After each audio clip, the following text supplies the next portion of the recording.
Hi guys, welcome to Katie's Bits and Bobs. Now today I'm going to run through a few activities that I would do with some children and how to make them and where I got my resources from. So the first one that we're going to look at today is a name card. Now these are super easy to make.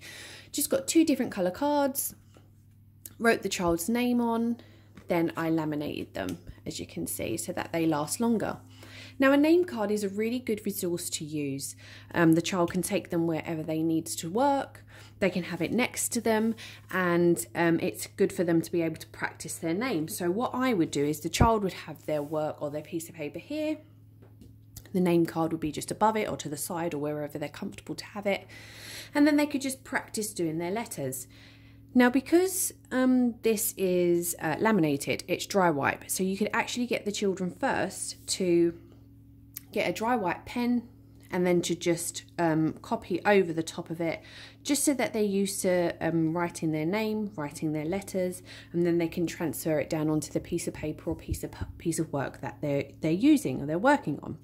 So that's the first thing. So I made this myself at home. You could do it on the computer if you wish, print it out and then laminate it, and then the child can always keep that with them. They can move that from class to class.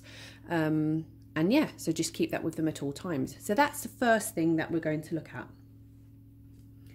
Now the next thing that I have, again, super easy to make, are these number cards. Now I posted this on Instagram yesterday. I just took some photos of it, but I'm going to do a video of it today.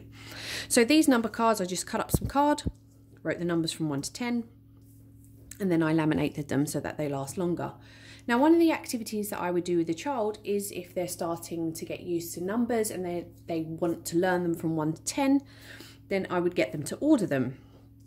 So obviously we'd start with 0,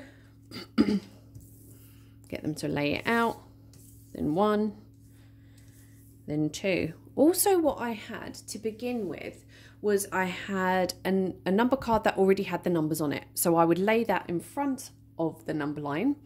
The child can then refer to that to be able to know what number comes next. This is if the children are starting to learn their numbers. I would have that just as a guide. Later on, I would then take that away and then I would get them to do it via memory. So once they've laid the cards out, it can be 1 to 5, 1 to 10, 10 to 20, 20 to 30, or 1 to 30, however you want to do it. Work at your own pace. You know what level your child is on, so you can go from there. So I would have laid them out. I'm just going to do 1 to 6 because that's what can fit right now. So I then get the child to look at the number line, get them to close their eyes or turn around, put their hands over their eyes, and we're going to start playing a game. So then I would remove one of the numbers, hide it from the child. Okay, have a look. What number's missing? They weren't too sure, so okay, start from 0 and then count on. 0, 1, oh, 2's missing. Yeah, correct, fantastic. Get them to close their eyes again. I'd remove another number. Get them to do it again. Oh, 5's missing. Then what I would do is I would remove 2 numbers. Exact same thing, just build it up from there. So that's a little easy, quick activity that I would do probably at the start of my maths lesson, as a little warm up, and then I'd continue with another activity from there. So as I said, super easy to make.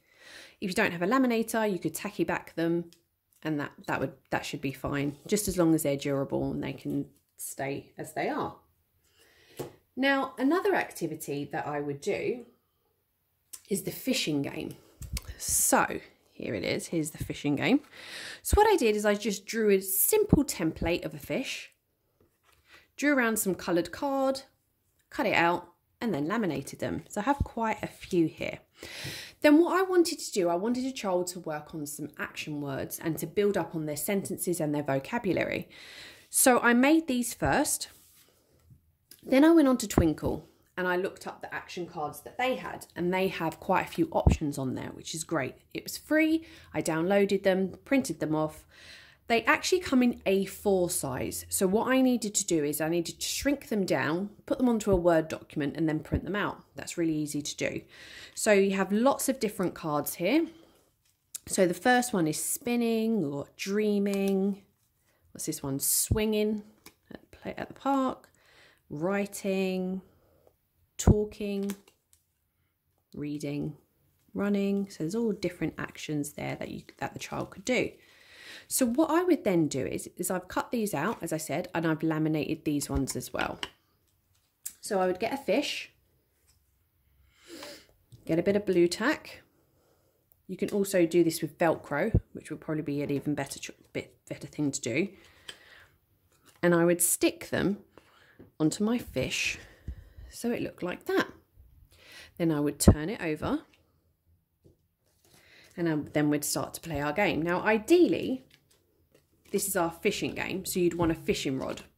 You can get a stick, tie a bit of string, bit of blue tack, or a bit of Velcro at the bottom of it, and then Velcro on the other side of the fish, so the child can hook the fish and it would attach. Then they have to pick one out, turn it over. Okay, then we're going to start. Okay, so what is this child doing? Always give encouragement. Okay, so the child is turning around. What's another word for turning around? The child didn't know, then give them the word. So that's spinning. Then get the child to do that action, spinning. Then what I would do is okay, so this child is spinning. Can you put that into a sentence? The little girl is spinning, or the boy is spinning. You can have a conversation about what spinning is, how you do it, and so on and so forth. Then our next one, get the child to put it back, or put it to the side if you finish doing that. Then we'd have a go at another one. So we've hooked the fish on, we've pulled it out, we've turned it over. This child is dreaming. And you can have a conversation around dreaming. What is a dream? When do we dream? What is this child dreaming of? Get them to have a discussion, then put it into a sentence just to build up their vocabulary. Now, if you don't have a fishing rod or you haven't made one, not to worry. You can always just put them out randomly on the table or on the floor, wherever you want to put them, and then just get the child to choose. So they can pick one, pick it up, turn it over. What's the picture on the card? Now, the reason why I didn't actually laminate the two together is because I want it to be easy to be able to change the card. So if one day I'm doing actions, the next day I might be doing certain words, so it's easy just to transfer them and take them off and on. So there's a few ideas of some things that I would do with my children. Have a go. Let me know what you think. Give me a thumbs up if you like this video, thumbs down if you don't, and don't forget to click the subscribe button. Or if you're following me on Instagram, click the like button and a follow. See you next time, guys. Bye.